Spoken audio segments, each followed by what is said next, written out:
Welcome, friends, to the Someone Gets Me podcast. I am your host, Dianne Allen, and I am so delighted that you're here. This podcast was created because I believe there is a visionary leader inside each one of us who is waiting to be seen. In each episode of Someone Gets Me, you will hear useful tips from successful visionaries who will share their stories about how being seen has allowed them to take their vision out into the world with action.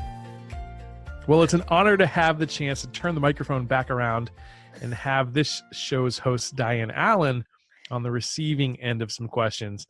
For 99 episodes, she's asked insightful and thought-provoking questions of her guests, and now I get the opportunity to do that here on this special 100th episode of the Someone Gets Me podcast. So you know who I am. My name is Gabriel Aluisy. I'm a friend and colleague of Diane's, and I've been lucky enough to work with Dianne over the years, helping her publish some of her books, develop her website, and help out with some of her other creative endeavors. But this is probably going to be the most fun of all. So Dianne is one of a kind. She's taught me many lessons, and I'm sure she's got more today for us in store. So Dianne, welcome. How does it feel to be on the other side of this?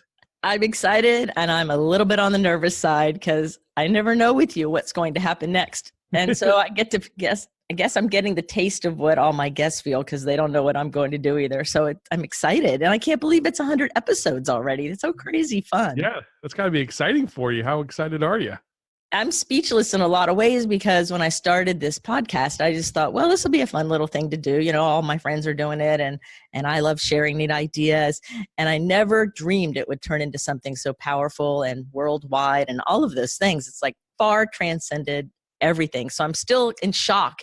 And I know when it actually is aired, I'll be going, wow, 100 episodes, 3 digits, crazy. That is crazy. So looking back on 99 episodes, what's your favorite? What's one that you wish everyone out there could hear? Wow. My favorite actually is one that's recorded and it's not aired. Well, it'll have just aired right before this one. It's episode 99. And maybe it's because it's one of my most recent interviews, actually, but it was with Susan Sember, who is the producer of Beyond the Game documentary film. And it was the most smooth, amazing, insightful, intuitive interview I've had ever. I loved it. And there were a few others that I really loved, the guests. Like I loved your interview. I loved Michelle Royal's interview. And I don't think there was a guest I didn't, that I even didn't resonate with. Everybody I thought was great. But I thought Susan's really... It was amazing. I can't wait to hear it. That's awesome. Yeah, well, it's different. I mean, I know I've interviewed probably hundreds of people now at this point, and sometimes you just get one where it's just not clicking for some reason. Like I don't know if it's the state of your mind or whatever, but sometimes I'm not quick enough on asking the questions or processing what that answer was to ask the next one. So have you ever had some of those down days yourself? Yes, I've had some of those days where I thought I was dialed in, and then once the interview started and I kind of got through the intro, I'm like, okay, now what am I doing? And usually I'm intuitive and I kind of know and I'm in the flow and I've really thought about my guest and where I wanted it to go for the show and those kinds of things while I'm still open in case something comes up. But there have been a couple where I felt really off the whole time or for part of it. But when I listened to it, it didn't come out as awkward as it felt.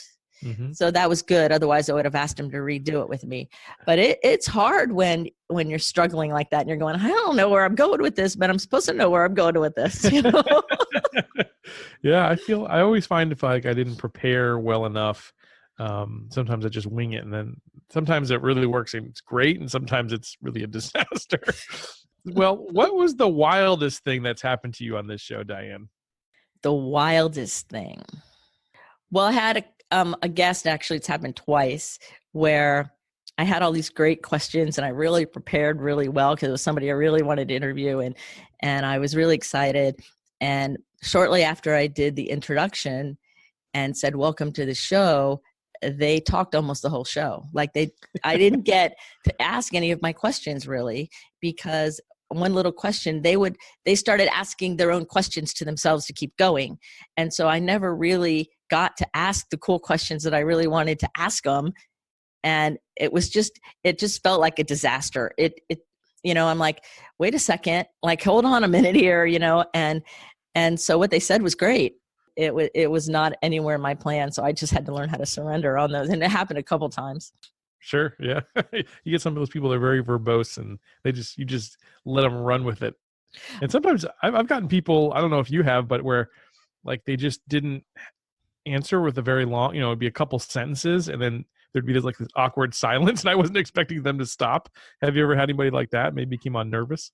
I had somebody nervous who did the talking thing and they asked their own questions all the time. And I had a few people who started only with 1 or 2 word answers. And so I learned from you and my other seasoned friends who've been doing podcasts longer than I, and that is coach the people in advance about it's okay to tell a story or say more, that I don't want it to sound like an interrogation. I would like it to be a conversation.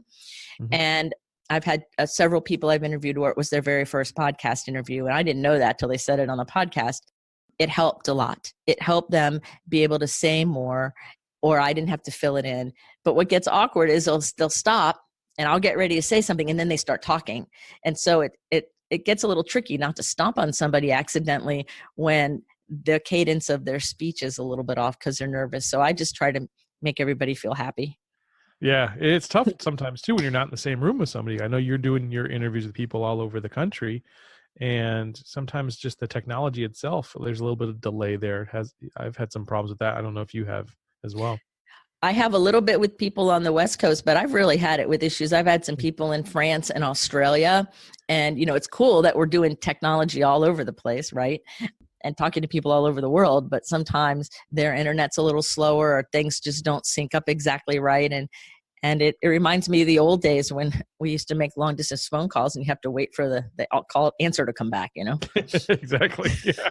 Hello. Right. Oh my God. I bet you've had some pretty interesting realizations on this show, just learning and talking to some of your guests. What's some of the better advice that you've gotten over 99 episodes, Diane? Wow. The best advice. One of them was with Sandy Freshy, who did human design, and I had her do my human design thing. Because one of the things I do is I try out the service or things for most of the people. So I kind of have a personal experience. And so I already kind of knew that I was a manifesting generator, and part of my mission in the world is generating content and things like you and everyone else who knows me. Oh, like that's obvious. But it was confirming for me that, wow, okay, this constant generation of things is part of my soul's mission. So I'm lined up. And that felt really good. Well, I have her on the podcast interview like a few weeks after she did this thing with me. And in the middle of it, she says, well, you're a manifesting generator and you need something to respond to. And she went on and on and on about me in a really cool way. And it was all one big epiphany for me. I'm like, oh my God. And I think I even said it because I was stunned and I'm like trying to take this information in, and I'm happy I'm recording it.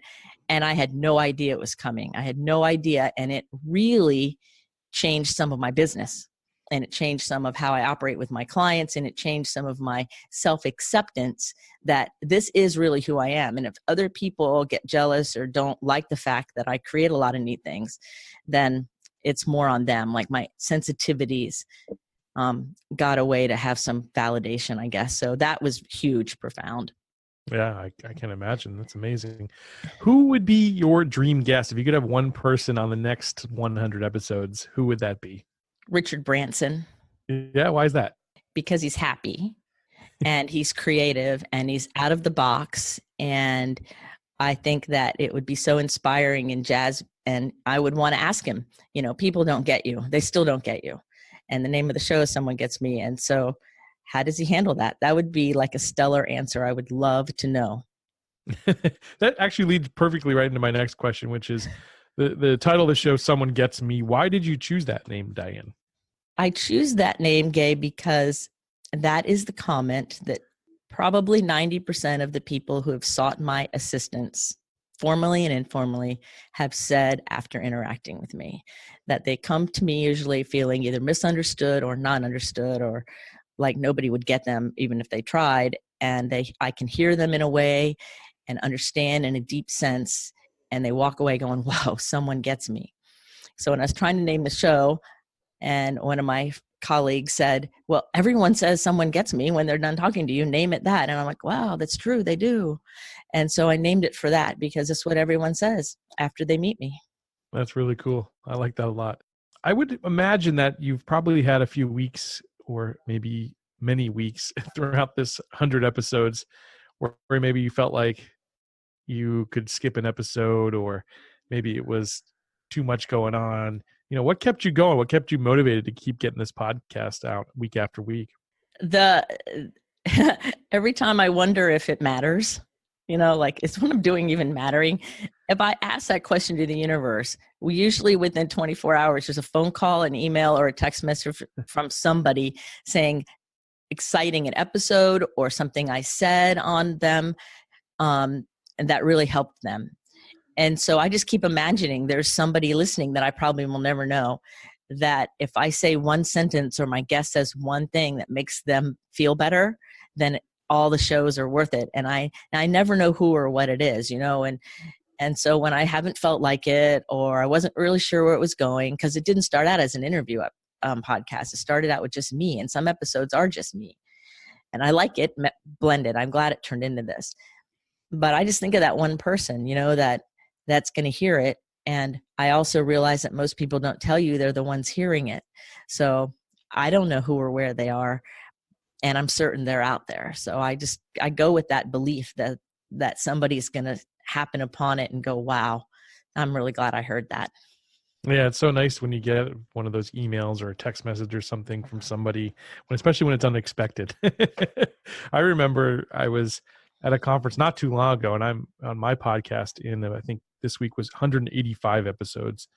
And I was just thinking that it was about 3 months ago, and I was sitting at the conference and just thinking to myself, man, I wish I need some kind of validation, that I should keep going. Like, I know I've gotten it, people have emailed me or called me throughout the years, but I was like, today I just need something. And it's amazing. Almost the whole day went by, but at the end of the day, someone came up and said, I love your show. Keep doing what you're doing. And that meant the world to me. So what were some of the messages that really impacted you or kept you going, Diane? I had somebody join my Someone Gets Me Facebook group because of something I said on one of the episodes. That they went to the show notes and joined the group. And since then, they've communicated with me many times about how they are happy that they feel like somebody, and now it's a community of people on that group that understand and get them. And she said, even though I don't say a lot, I don't type a lot, I read it all. And I'm really glad that that she's not alone, basically, that we're there. That could bring me to tears just recounting it, I guess. And, what else? That's the big one. One time I went through a long spell where I did bunches of interviews and I didn't do any solo shows. And then all of a sudden I get a couple emails from people who I know listen to all of them. They tell me they do. I see them personally. And all of a sudden it's like, well, where's the solo episodes? I want to hear some of your stuff. Like, wait a minute. Like, a retreat once a year. Like, I have to have longer than that. Like, and it was really sweet because I didn't know that mattered as much as it did to these two different people that don't even know each other. And I'm like, okay, all right, I'll do some more single episodes. And when I did them, like, I waited a couple weeks, I did a couple. Both of them emailed me and thanked me. So I knew that they heard them too. And so I'm like, wow, it really did matter. They just weren't like blowing smoke, and that kind of stuff means more to me than I think most people would realize. Yeah, absolutely. So if you're listening to this episode and you're touched by what Diane's done over these 99 episodes, now 100, go ahead and shoot her an email. She'd appreciate hearing from you. I know it because I know firsthand what it means to get a listener email. What have you learned about yourself, Diane, doing this show that you didn't expect? That as introverted as I am, I love interviewing people and asking questions and having dialogues with some people I know, and many of them I didn't before. I never would have suspected that was in my skill set, along with some of the questions I ask. Almost everybody says, you ask questions no one's ever asked me. And all of that was new information. If you would have asked me before I started the show about those skills, I wouldn't have said I didn't have them, but wasn't aware I did. And they're good skills to have. I'm really glad the show has kind of shown it to me that I have all these little gems in me that I wasn't aware of. Yeah, totally. That's really cool. That's fantastic. So you say that you work with visionary leaders, and so for people that really don't understand what that term means, visionary leaders, what does that mean for you? A visionary leader is somebody who knows in their heart and in their soul that their reason for sucking air has value and is good and is beneficial. And their core nonverbal inner self really wants that to come forward no matter what. And so sometimes that's where they have the struggle, where I come in to help them out is, they get depressed or upset or just not sure even how to bring it into reality.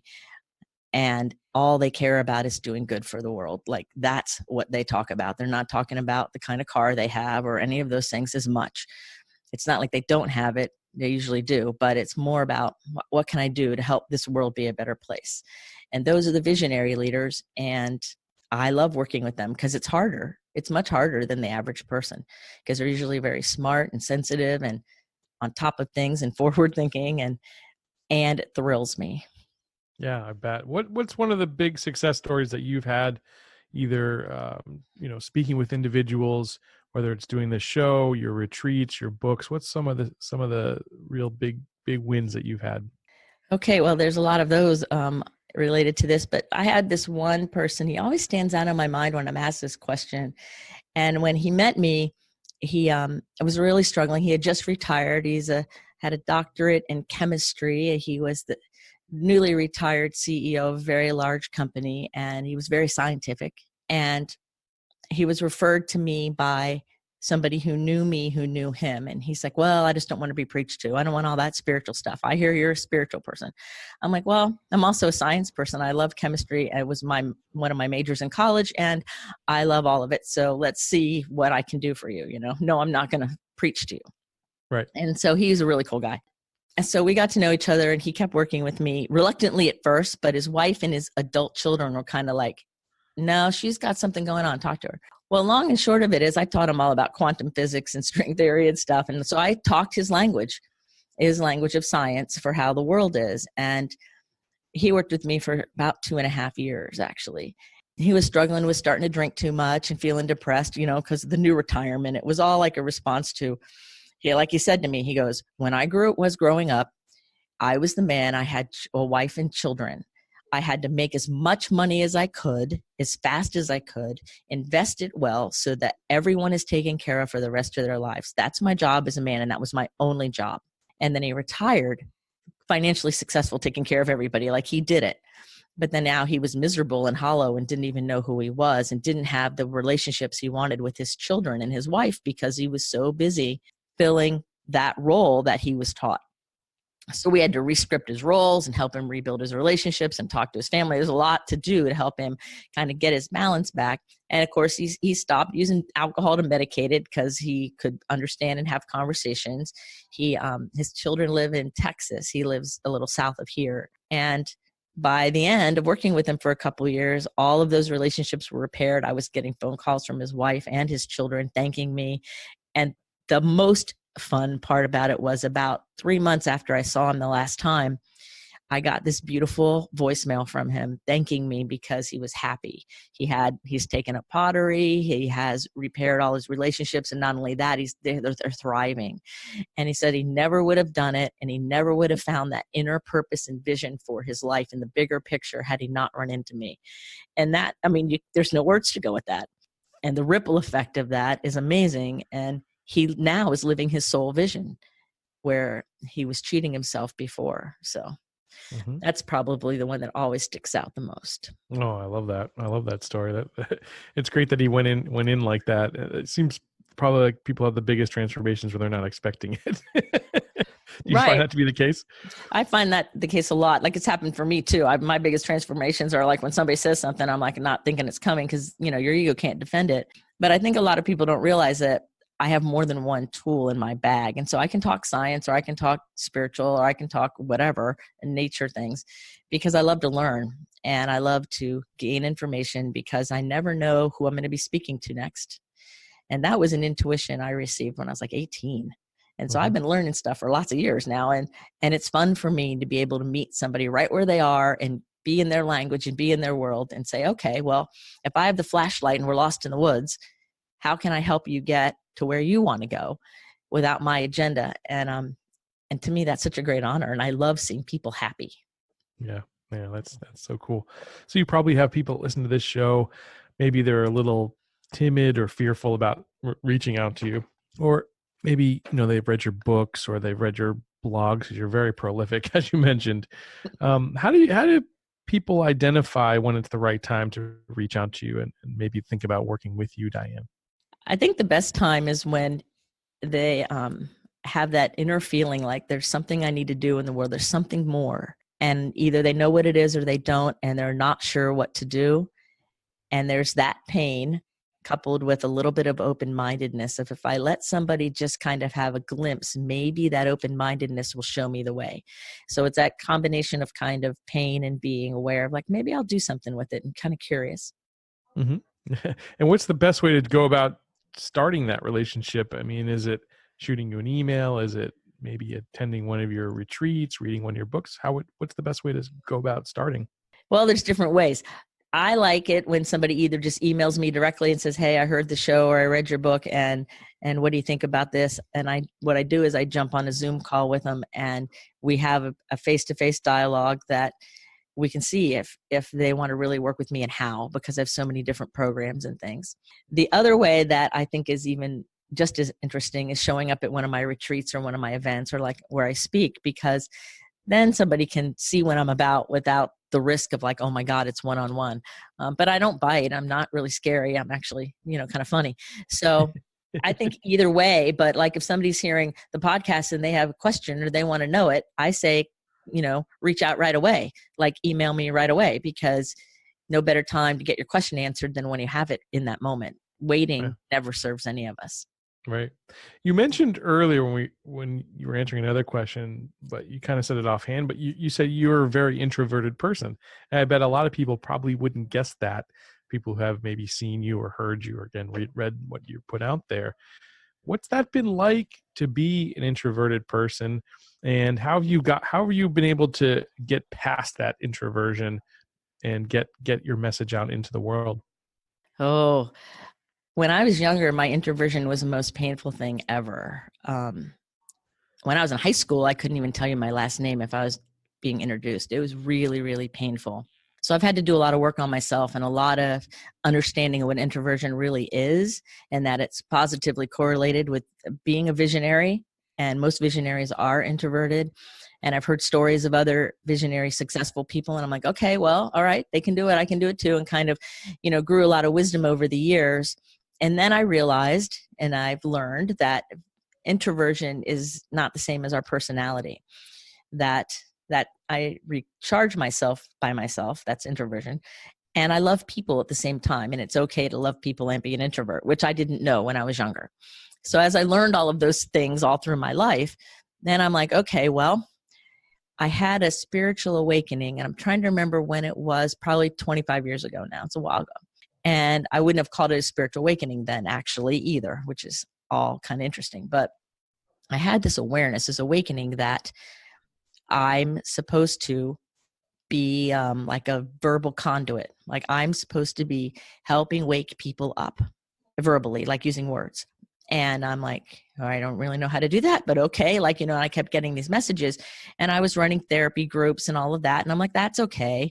And then the more I started working with more visionaries and executives, and really finding that the people that gravitated toward me were the artists, the musicians, the athletes, the eccentric, high thinker, vibrant people, I started thinking, well, like attracts like. So they're seeing in me something I couldn't even really grasp yet, but I went with it, and I just started saying yes. And so when I had that spiritual awakening, I made the agreement with the universe that my answer is always yes, that I will never say anything other than yes to something that comes to me to do, an opportunity or situation that I think is for the benefit of all.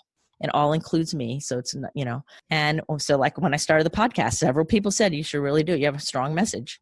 I'm like, well, okay. Because in my world, Gabe, my message is average.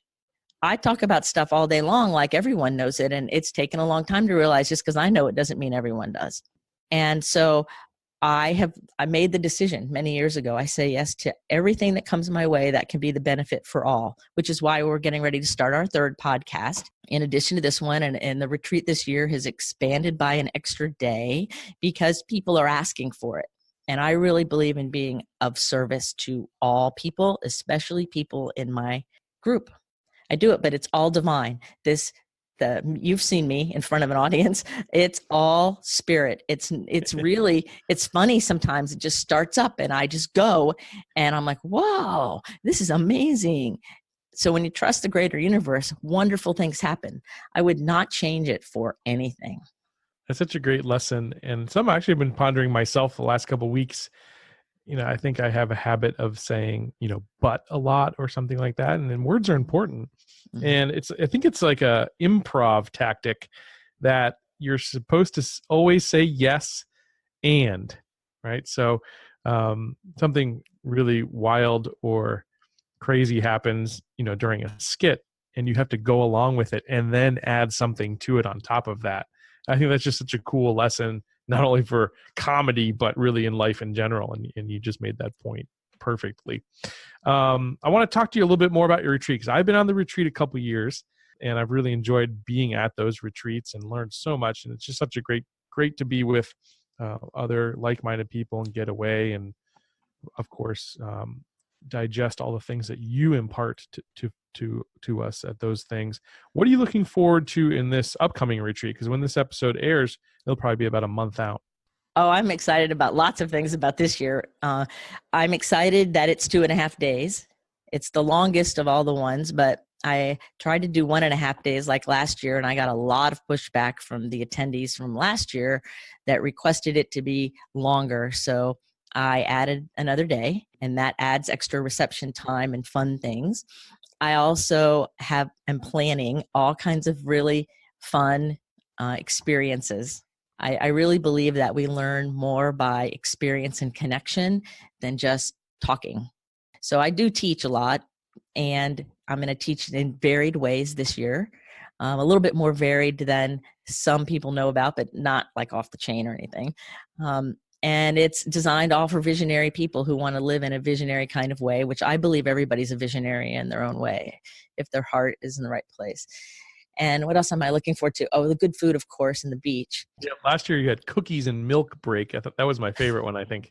Yes, I always have warm chocolate chip cookies, and usually I ask for either peanut butter or oatmeal cookies to go with them and milk for a break, because we all want nurturing comfort food. Everybody loved that break. I think I got comments on that all over the place. And it just, that's where following my intuition works. I'm an intuitive naturally, and I use my intuition all the time. And that was an intuitive decision. It was the day before the retreat, and I'm looking over the final menu with the people, and I'm at the resort, and I'm like, this particular time needs a break. I want to give them something to eat or something, like, something to do. I'm like, can I have milk and cookies? Like, it just was an intuition, and it was the most talked about in all the feedback forms, the most talked about break. I'm like, all right. Good. Yeah. And the other thing I'm most looking forward to is who shows up. On all the years, this will be my 11th year in a row of doing these retreats. Always, it's the perfect group. There's always the coolest people, and I love it. My introverted self is so funny. I love those connections. I love hugging people. I love inspiring people. I love watching other people inspire other people. There is nothing better than authentic human in-person connection. That's what's going to heal the planet anyway. And I'm honored that I get to create all this amazing things for amazing people. Yeah. And you got some co-presenters happening this year for the first time, right? Tell us about those. Well, I'm sneaky, Gabe. And I called right after the retreat. I called Carol and I called Jason, both of whom have been interviewed on the podcast. In fact, Jason twice. And I respect them greatly. They've been to my retreats. They know me. I know them. Right after this retreat, I'm like, you know what? I'm going to have extra people talking. It's going to be so much fun. So I called them up and I told them this whole great story. And then I said, so you're going to do it with me, right? I didn't really give them a chance to say no. And they both jumped on and said yes. And so this year we're doing authentic leadership with the 5 steps, and we have all kinds of amazing things planned. And it's the perfect combination. It's the perfect synergy because Carol is amazing, and she's got this really great corporate kind of business background, and she likes to have things in order. Jason is a young hippie, and he, in his neurosemantic training, he's a master, and he's unbelievable. Both of them are like so skilled and so amazing. Now, I'm honored to have them in my audience and to share the stage and have them be part of the big experience with me is even better. Like, oh my God. And the people who are coming to the retreat this year are going to be stunned, because the ideas that came out of the 3 of us and are coming out of the 3 of us as we put this thing together are even beyond my understanding. So I'm very excited that the 2 of them said yes, and that the 2 of them are equally excited, and it's going to be really fun. That's super. So for folks that don't know, and you talked exactly the right time for me to be able to find this. If you look for the episode, How NLP Can Change Your Life, an interview with Jason Snyder, is the Jason that Diane's referring to. And then that was back in, it looks like early 2018, February of 2018. And then Carol Gill is the Carol that Diane just mentioned. Her episode was March 20th. So go back and listen to both of those episodes. And as Diane mentioned, those are 2 pretty amazing individuals. So I'm excited to hear both of them in addition to Diane. I think that's going to be a great 2.5 days over there. You're doing it in Hammock Beach, right? Tell us about the venue. Oh, the venue is the Hammock Beach Golf Resort in Palm Coast, Florida, that, of course, you hooked me up with, which thankfully you did that. That place is amazing. They are rated 4 stars, and I don't know why, because it should be a 5-star facility without question. I went there to take video before the last retreat where they had there just to do some marketing things. And the lady in the coffee house in the lobby knows I like vanilla latte. So if anybody really wants to get to me, they just bring me a vanilla latte, and I'm like yours. I love those. And so I ordered one, and I did my videos, and I left. And then I show up 9 weeks later for my retreat. I come down out of my room, and I'm walking through the lobby. I think her name is Kathy. She goes, "Diane, would you like a vanilla latte?" Now, she hasn't seen me in 8 weeks. Wow. And she'd only seen you one time prior. Once, that's crazy. And that's the only time she did it. And I'm like, oh, okay, this is amazing. Well, then I realized it was that way with everybody. And everybody who has dealt with me already, and it was a very short time, knew my name and knew what I was doing and knew my people. And when I called to do this year, they all already knew and took care of it like seamlessly. And the service while we were there was over the top amazing. The food was great. There was only one person who had a little bit of challenge, and that's probably because that person just had challenges in general. I mean, it wasn't characteristic at all of any of us. And they were very accommodating. Like the lunch I serve for the VIPs and the inner circle people, they get food with their ticket. They didn't send me anything on the menu I wanted to get. Like, I'm like, I don't want this menu. I don't like it. So I said, can I have this? And I dictated what I wanted. I want a salad with these kinds of greens. I would like roasted pear, and I want chicken, and I want this kind of bread. Can I have something that or something like that?